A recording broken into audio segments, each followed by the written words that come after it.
Hello, today is July 2nd, 2020. My name is Cristina Doña Rebeco. I am interviewing Cristina Castro Matukewicz for the Conversaciones Oral History Project, Voces of a Pandemic project at the Office of Latino and Latin American Studies and Chris Library at UNO. This project is in partnership with Voces Oral History Center at the University of Texas at Austin. Please know, Cristina, that this interview will be placed in the University of Nebraska at Omaha Dr. C.C. and Mabel L. Chris Library and share with the Voces of History Center at the University of Texas at Austin. If there's anything you do not wish to answer or talk about, I will honor your wishes. Also, if there's something you want to talk about, please bring it up and we'll talk about it. Because we're not conducting this interview in person, I need to record your consenting. So I'll ask you a series of 6 questions.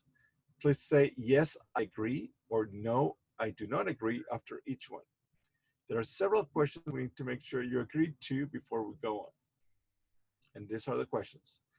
The Office of Latino and Latin American Studies and Chris Library wishes to archive your interview along with any other photographs and other documentation at the University of Nebraska at Omaha, Dr. C.C. and Mabel L. Chris Library. UNO's Chris Library will retain copyright of the interview and any other materials you donate to the Office of Latino and Latin American Studies at UNO. First question, do you give the Office of Latino and Latin American Studies consent to archive your interview and your materials at UNO's Chris Library? Yes. Do you grant UNO's Chris Library right, title, and interest and copyright over the interview and any materials you provide? Yes.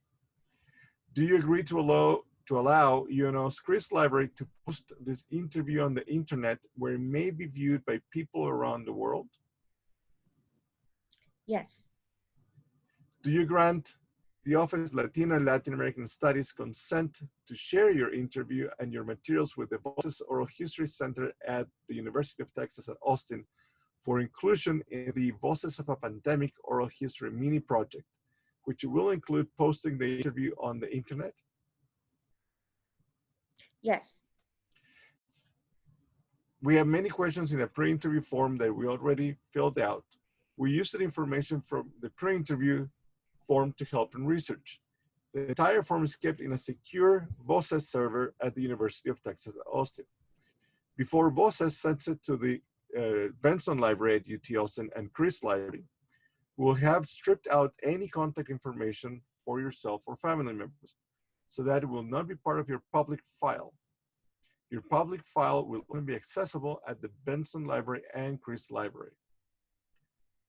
Do you wish for us to share the rest of your interview in your public file available to researchers at the Benson? Yes. On occasion, OYES and Voces receive requests from journalists who wish to contact our interview subjects. We only deal with legitimate news outlets. Do you give consent for us to share your phone numbers or your email with journalists? Yes. Thank you, Cristina. Okay. So if you, at any point you have stories or anecdotes that you wish to share, please let me know. And you can just share them. So first of all, tell me a little bit about yourself, where you were born, about how you came to the U.S., your life here in the U.S., etc. Yes. So I was born in Colombia, in South America. I was born in Barranquilla, which is a city in the Caribbean. So my ancestry is reflective of the majority of people in that part of the world. I have the majority of my heritage is native Colombian from Indian tribes that were in the pre-Columbian times. They live in that part of the country, and so that's the majority of my background. I also have African American heritage. and that came through the slaves that were introduced uh, to South America in the 16th century. And then I also have white or Caucasian background, mostly European, from the colonization process that happened during that time. So when I came to the United States, when I was in my mid-20s, that's probably, was an interesting experience, because when people ask me what you are, and I would say I am Colombian, and they will say like, but what does it mean? Like, what you really are? And I am like, well, I am who I am. I cannot be put in a box because I have a very diverse background. And they were asking that question, of course, about race. They wanted to know who I was. So I came to the United States, like I said, in my mid-20s. I had already completed my bachelor's degree in psychology in Colombia. I had completed a specialization in human resources management, and I came here with the intention to complete a master's degree. I end up staying because I met my husband in a school. We went to the same school in Kansas, in Topeka, Kansas, and end up marrying there, and then moved to Omaha, and we end up building a life together here, and that has worked out really well. Have two children, two daughters, and live in Omaha for the last 20 years. Thank you. Cristina, when did you move to US first, and then when did you move to Omaha? Yeah, I came to the United States in 1996, and to Omaha, we moved in 1998. And what do you do? What do you do for work? Where do you Yeah. work? So, and I can share an anecdote here as you ask me. So when I came to the United States, before I came here, I had already a career, and I would consider a successful career in Barranquilla. And so when I came here, I found myself at the bottom of the ladder, because my, English is my second language. I didn't know anyone. I was trying to get the prerequisites to get admitted in a master's degree program. And I started at the bottom of the ladder. So I started doing work at a daycare. I mean, it was essential work. I work at a daycare, and from there I was able to get hired by a nonprofit. And then from there I came to the job I have now, which is at Wells Fargo. And I am a regional community relations manager for Wells Fargo. And in your work, do you work with Latino organizations? Do you work with other minorities? What does it entail your work, more in a few words? Yeah, in a few words. So mostly we manage the Wells Fargo Foundation operations in a number of states. And yeah, we work with nonprofits a lot, all kinds of nonprofits, because we have an emphasis on low and moderate income communities. I end up working a lot with nonprofits that serve that segment. So women, people of color. So that's the bulk of the work, but we also do other programs in community relations. But you also have several activities with the community. What you're not related to directly to work. Can you tell me a little bit about those activities? Yeah, we do some other work that is not directly related to the community. It's No, tangentially. Oh, sorry. you personally. Oh, me personally. Oh, yes. I am personally involved. Sorry. I am personally involved because I am passionate about some causes. And I mean, it's my decision to be involved. So right now I am on the board of the Urban League of Nebraska, which is a well-known organization that works in social justice for people of color. And I am very passionate about that work. And I am on the board of the AIM Institute, which is a nonprofit. It's based in Omaha, serves mostly the Omaha area. And they work in education, in workforce development. And that's another passion of mine, because again, from my background, when I came to this country, I had to learn a new way of work. So especially for minorities and immigrant communities, workforce development programs are very important. So those are two organizations I am currently involved with, but I have been involved with other organizations in the past. I was on the board of the Susan G. Komen Foundation in Nebraska, Nebraska, North Dakota, and South Dakota. And women's health issues are also important for me. And I was on the board of the Omaha Community Foundation. That's a philanthropy a function that they cover, and that's important for my job, but also because I think philanthropy can help alleviate some of the social problems we have. So it was important for me to share my voice on that board. And I was the board chair of the Midlands Latino Community Development Corporation and was one of the founders. That organization focused on economic development for Latinos. And again, that speaks to my passion for people of color and immigrant communities. So those are some of the organizations I've been involved with. Thank you. So now we're going to move or start talking about COVID-19 and the last 6 months, or maybe a little bit more. Tell me, how did you first learn about COVID-19? That's a really good question. I don't think anyone have ever asked me. So I first learned of COVID-19 in December of 2019.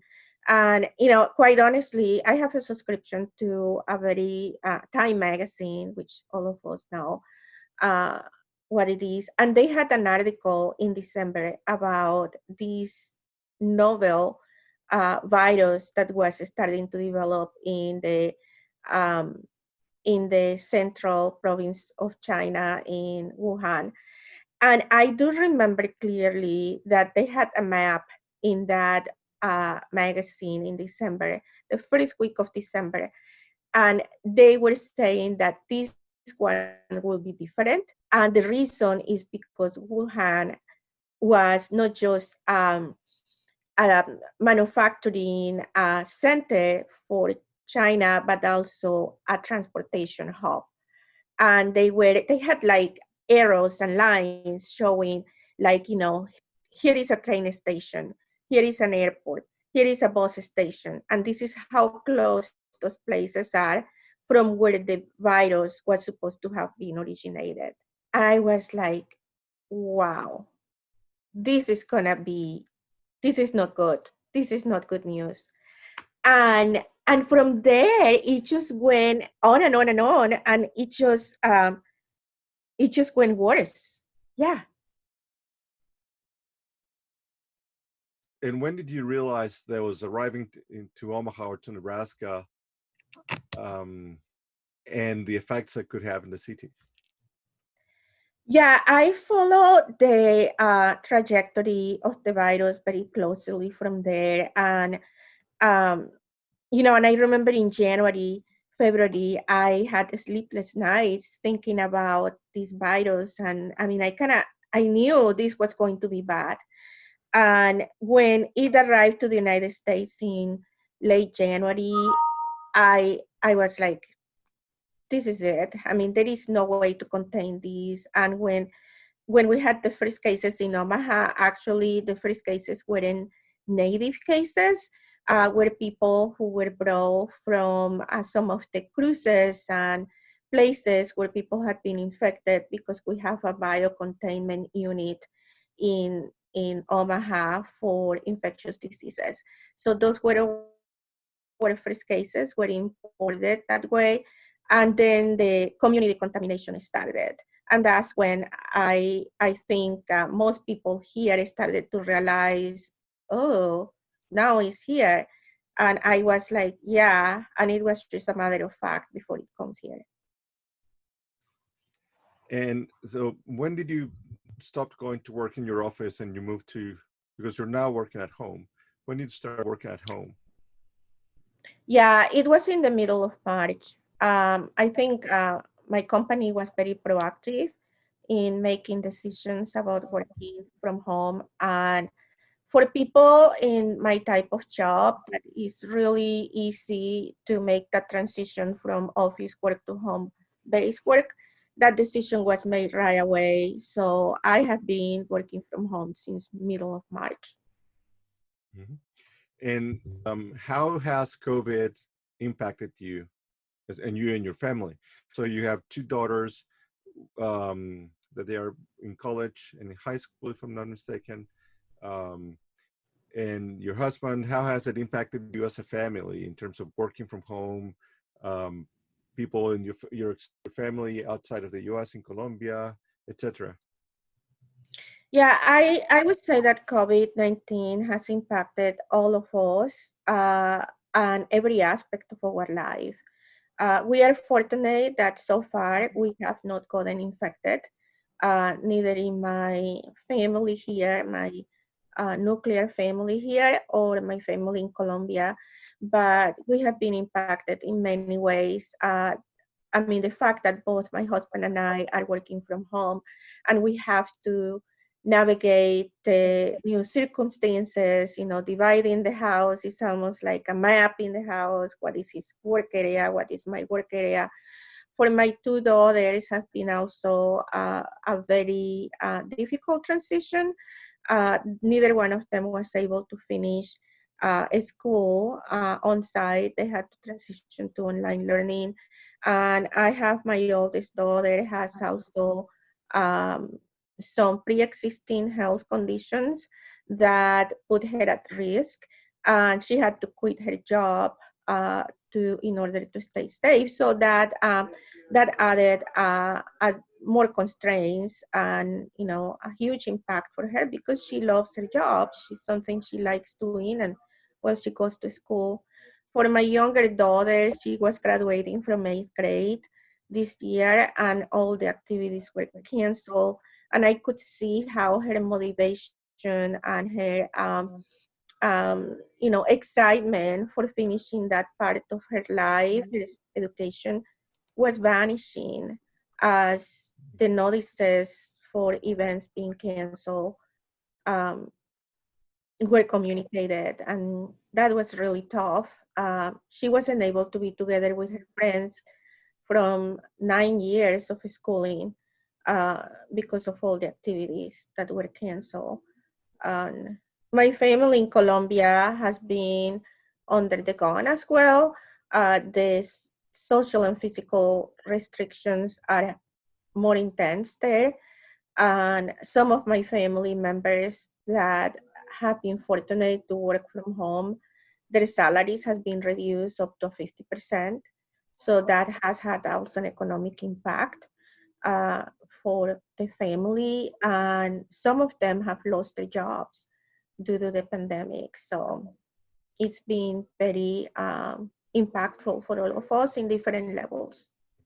And do you send money back to your family in Colombia? Yes, I do. That's one of the things how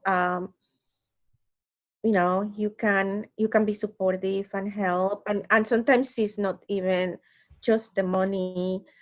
Sometimes doing acts of kindness.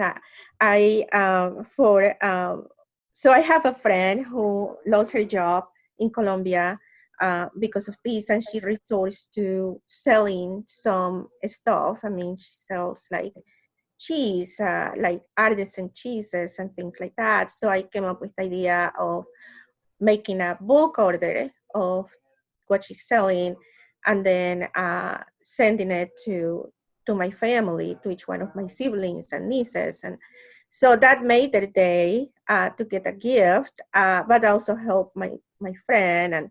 And then for Mother's Day and Father's Day, I also arranged with one of my nieces who had to close her restaurant because of the pandemic. I arranged with her to prepare some meals and to give it to the moms in the family and to the dads in the family and help them celebrate. in quarantine those occasions. So sometimes those acts of kindness are very important because show people that it's not just about having food to eat, it's about also about feeling that you are loved and others are thinking of you. Mhm. Yes, that's very, very important. Um, in terms of besides the direct help that you've been doing, uh, you mentioned that you've sent money or to pay this. Have you had any issues in actually sending funds? Has it become easier? Has it become harder? Um, or is no difference? Well, from my end, it's no difference. I think I use a service that actually Wells Fargo provides, and I use that. And for me, it's really easy to do it. That hasn't changed. For them, on the contrary, has become harder because of what I said before, the social distancing and physical distancing restrictions. They also cannot get out of their house every day like we do here. They have people have, depending on the last two digits of their identification, they have days in which they can go out. So sometimes they are not able to go get the money to the bank or to the place where they are designated to pick it up. So that's very unfortunate because if they need the money to pay the rent this week and the day to get out is not until next week, there is like this gap, and I get really worried about that. Yeah, I know that. I've been through the same. Mm-hmm. Um, Yeah. so moving on to a different set of questions, you mentioned that your daughter has some health concerns, and well, this is a health issue in general. What are your concerns, or how have your concerns about health changed now with COVID-19? And what have you done about them? Yeah, I think the concerns about health have intensified since December. Because before it was in general, I mean, about her staying healthy and doing what she needed to do to stay in good health, good diet, taking medications, what have you. Um, and then now the concern is about how can she protect herself from the risk that exists out there. And that was part of the reason why the decision was made for her to quit her job or to suspend her job. And I think the mindset in which we live in my family right now is that we have to protect ourselves. We cannot expect in the United States that other people are going to be protective of us. It's our personal responsibility to do that, wearing masks, doing everything that we need to do. Do not expect other people to be conscious about it and to help us with that task. Yeah. And have you seen any differences in your family and your extended family about how this has impacted their mental health as well? Just the concept of having to stay home and not being able to get out is a psychological um, weight that we all carry.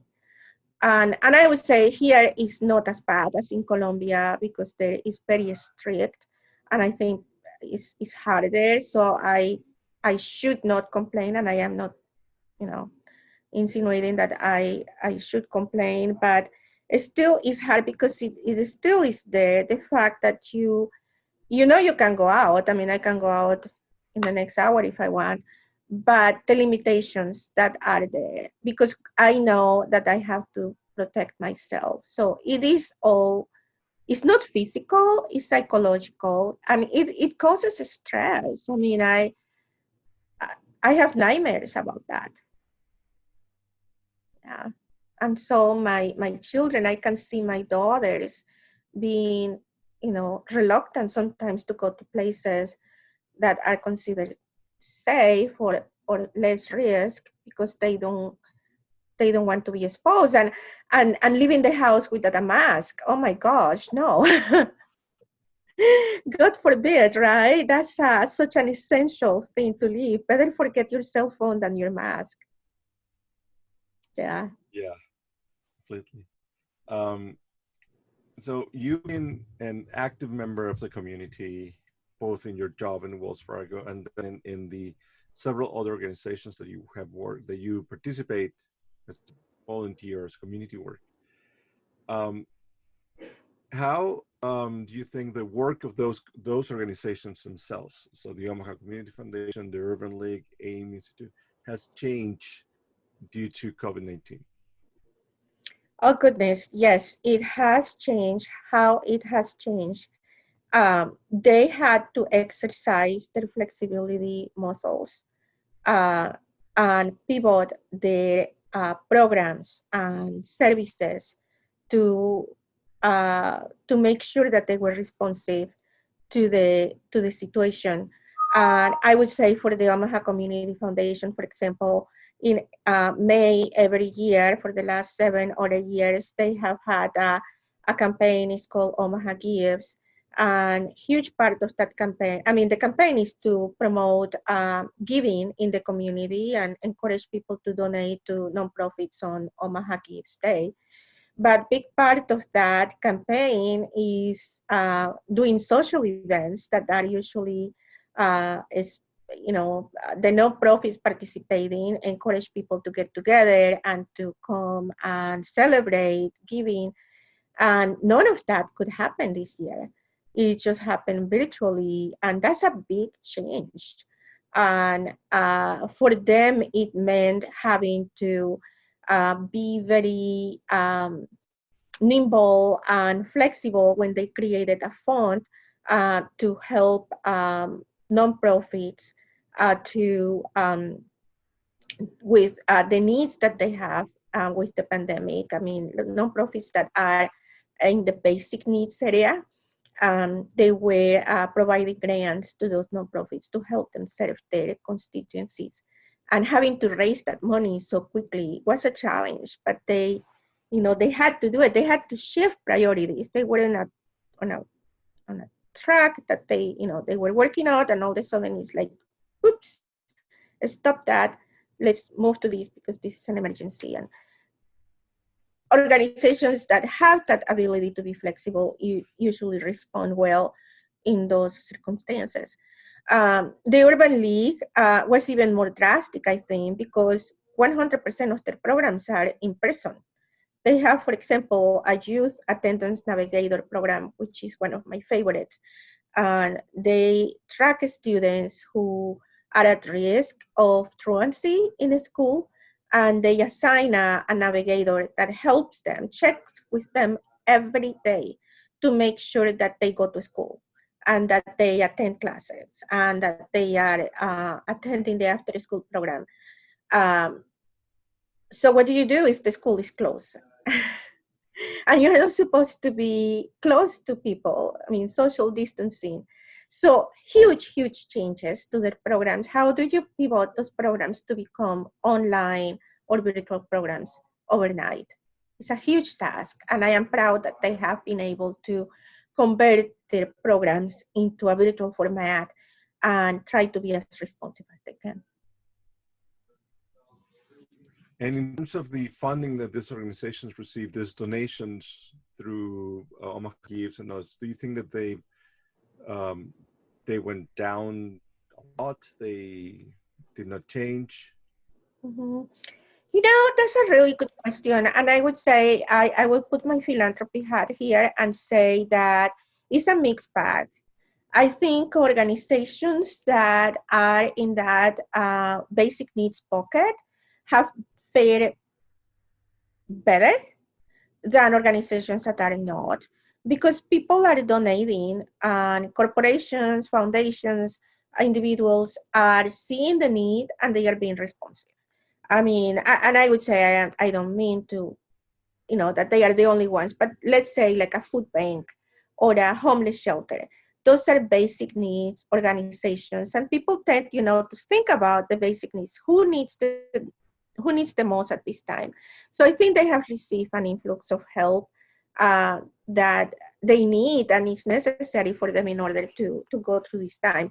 I think other organizations that are not in that basic needs bucket, and I would say probably the arts is one of them, the organizations in the arts sphere, they probably haven't seen that type of community support. Uh, and I know that they are also not getting any revenue if they are especially in the performing arts and even museums. If they are closed, they don't get the revenue. And they had to cancel exhibits and they had to cancel performances, which is a big chunk of the revenue. And on top of that, they are not getting the widespread support like some other organizations are. So it's a mixed pocket. Mm-hmm. Moving a little bit on more specifically on the Latino community in Omaha, how do you think, how have you seen the impact of COVID-19 on the Latino community?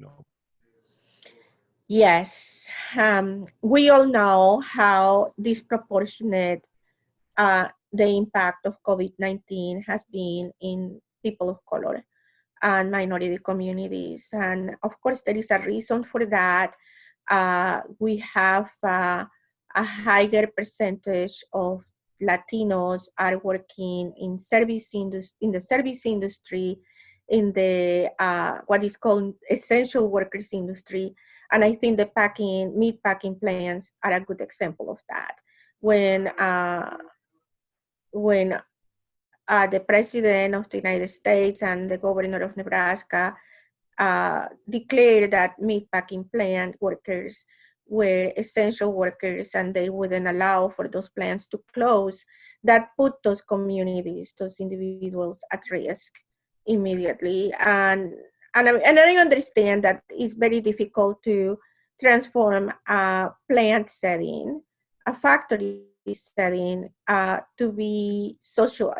become a socially distanced workplace. That is very hard to do, but there were other things that probably could have done to ensure that people weren't unnecessarily exposed to the virus. And I think in Nebraska in particular, in Omaha, we have seen a much higher rate of infection among Latinos and other people of color because of that. And unfortunately, like we know, it's not as easy for people who work in an hourly wage and who have attendance requirements, very strict attendance requirements in their job, to take time off to go get a test, or if they get sick, to be able to stay home until they fully recover if they want to keep their job. So all of those and several other factors compounded has contributed to a very poor result for Latinos and other people of color with this virus, this pandemic, and the consequences um, for opportunities to move and advance financially and socially for our Latino community are going to be devastating, because this crisis has set us back enormously. Yes. Now, one of the things about South Omaha and the Latino community here in Nebraska is that there are several organizations that are hands-on working with them, and that are assisted by foundations such as Omaha Community Foundations and Wells Fargo and others. Have you seen what kind of impact COVID-19 has had on those particular organizations, the ones that work with Latinos in the Latino community? Yeah, and again, there is a mixed bag, right? I think some nonprofits that work with and in the Latino community have been very fortunate that before the crisis, they had the connections, and they had earned the trust of some key founders in the community, private foundations, individuals, and corporations. So when the time for the crisis time came, it was easier for them to go and talk about the need and talk about the uh, uh, the crisis and receive assistance. Indeed, a group of those organizations received funding from the Omaha Community Foundation almost immediately, and also some others were able to participate in a program that was created by several private and corporate foundations in which they have raised money to help individuals and small businesses that don't have access to government programs. And those are very, very, very vulnerable communities. I mean, if you own a small business and you're working with an IT, um, you are not going to get PPP. Uh, you are not going to get We Care Act funds. So you are on your own, and a very conscious group of people and businesses, corporations, step up and say, we have to pull up some money to help this segment of the community. So those not Latino nonprofits that were known to those founders have been able to access um, access the assistance and then pass it on to the people. Some others have not. I'll be honest with you. Some others didn't have those connections, didn't have those relationships, and it's very hard to build those relationships in a time of crisis. Yes. And have you seen some of the work these organizations have done with the community? Yeah, I have, and indeed I have been a part of some of that work. I will say the coalition that I was mentioning, that there are several of the major private foundations in Omaha and some corporations, individuals that are fueling or funneling funding to help people who don't qualify for CARES Act or PPP funding.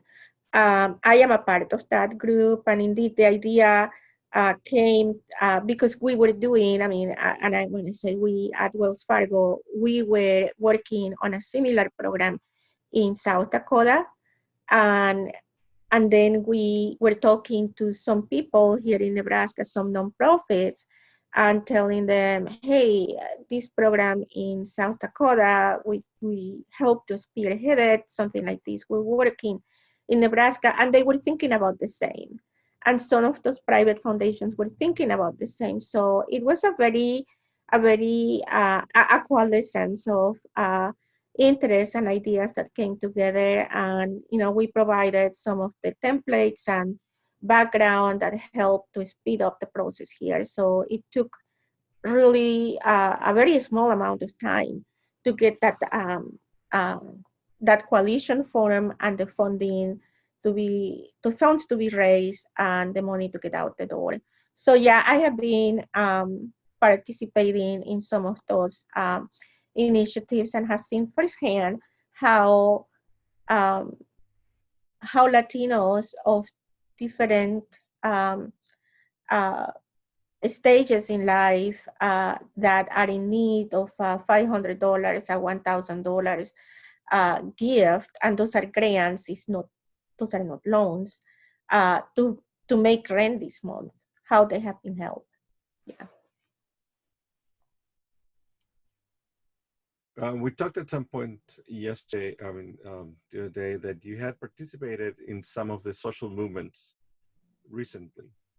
How has COVID-19 impacted whether you decide to participate and how you participate in this, considering that you're always looking to take care of yourself and to protect yourself and your family? Yeah, that's a really good question. And I would say it's interesting because I was thinking about it last night. I was watching something on TV that made me think about that and how for me particularly, I am not, I am more of an introvert type of person. So I am not the one who is going to be posting on Facebook every thought that comes through my mind. But I like to read what people post. So you won't see me in that atmosphere. And with the concerns that we have about transmission, we are not also the ones that are going to be attending every rally. But I would say we have attended rallies, and my daughters and my sister, and we all have been together. We have worn masks um, and had hand sanitizer handy at all times. I mean, we did what we could to protect ourselves, but we did attend a couple rallies, and I think that's a COVID-19 impact right there, because in other circumstances, I would probably have been more involved in not just attending the rallies, but spearheading the work that people were doing out in the community. But again, because of the virus, we didn't feel it was safe. But then there are other ways how you can help. I mean,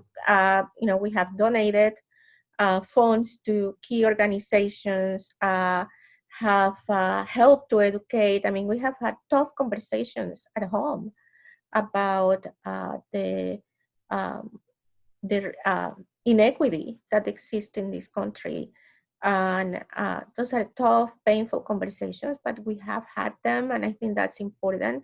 And I have been supportive of friends and people I know that this has been an extremely painful time for them, and just being there for them in an individual basis. Thank you. Now let's talk about the future. So how do you think the world's going to change, right? How different is going to be the world after COVID-19 or in a few years, in terms of your own work in social organizations, in terms of the Latino community, in terms of everything that surrounds you? Yeah, I think there is, in my opinion, there is more positive change. There is some negative in the future. I mean, it's happening now, and I think it's going to continue in the future. Some negative aspects of this situation, not just the COVID-19, but also in the new awareness that we have about inequities, and racial, social, gender discrimination and inequities.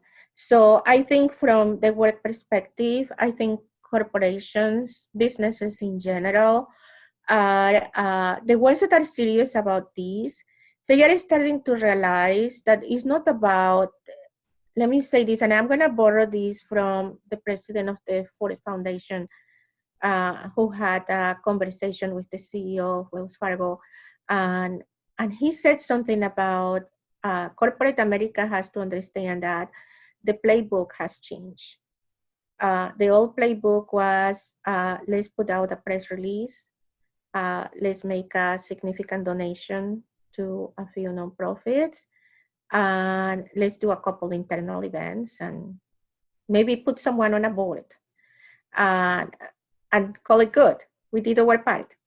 The playbook has changed. The playbook is different now because we are now understanding that we have to work internally. That part of our role is to look at what we're doing internally with our hiring practices, with our development practices, with our compensation. What opportunities people of color and women have to advance and break that glass ceiling in corporate America. And it's time for corporate America to look seriously at that. And, it's great that they give donations to nonprofits that work in social justice, but look at the social injustice inside your walls and work on that too. And you travel to Colombia regularly, or at least until last year. How do you think your this is going to impact your future travels. Are you going to still go as every year, or how do you think it's going to impact? Yeah, that's one of the painful things about this pandemic. I'll be honest with you. So my mom is 92 years old, and at that age, you don't know how much time God is going to want to keep her with us. And I have been enjoying the opportunity to go see her for her birthday every year. And I know this year is not going to happen, and that's very painful because then that means I'm not going to be seeing her for a year. Well, last year could be the last time I saw her in person, and that possibility is extremely disturbing for me. That could be, I miss going there. I mean, it's just that need to be close to your family, to people you love, to be close to your homeland, and that's not going to happen this year. And I'll be honest with you, I don't know if it will happen next year, unless there is a significant progress in finding a vaccine for the virus. I don't think it's going to be safe to go home in the near future, and that's sad. Yes, I understand that completely. Um, so those were my questions in general, and if I would want to know if there's anything else you'd like to share with me about your experiences with COVID-19 that I had not asked you yet, or anything else about COVID-19 that you want to talk about. Yeah, I I think my one of my concerns, and this comes from the work I do, that gives me more of that awareness and about what's in people's minds, what's in business people's minds, what's going on with the economy, um, is my I have I mean, it's a concern that is shared by many people, and is how the pandemic has increased the divide in our country.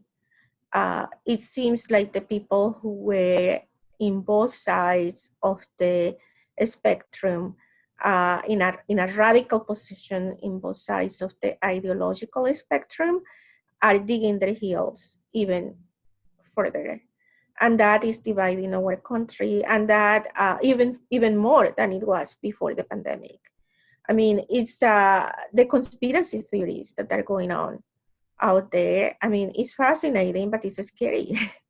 It's really scary to see what people are making uh, making up with this situation. And in the other side, you have people who want to close everything, and that's not possible either, because there has to be a balance. And I think it's very hard for people in the United States to achieve balance. We are a very polarized country, and that concerns me, not just for the outcomes of the health situation, but for what that means to our future as a society.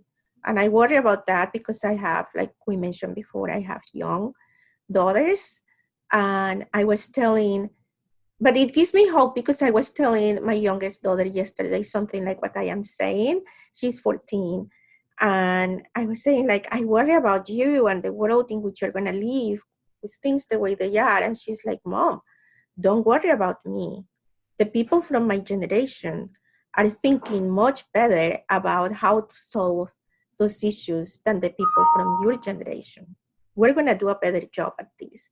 So that gave me great hope. And I want to close with that, is that I have great faith that people like my Marisa are going to be the architects of positive change in this country. Thank you, Cristina. That's a wonderful way of saying things for your daughter. So thank you.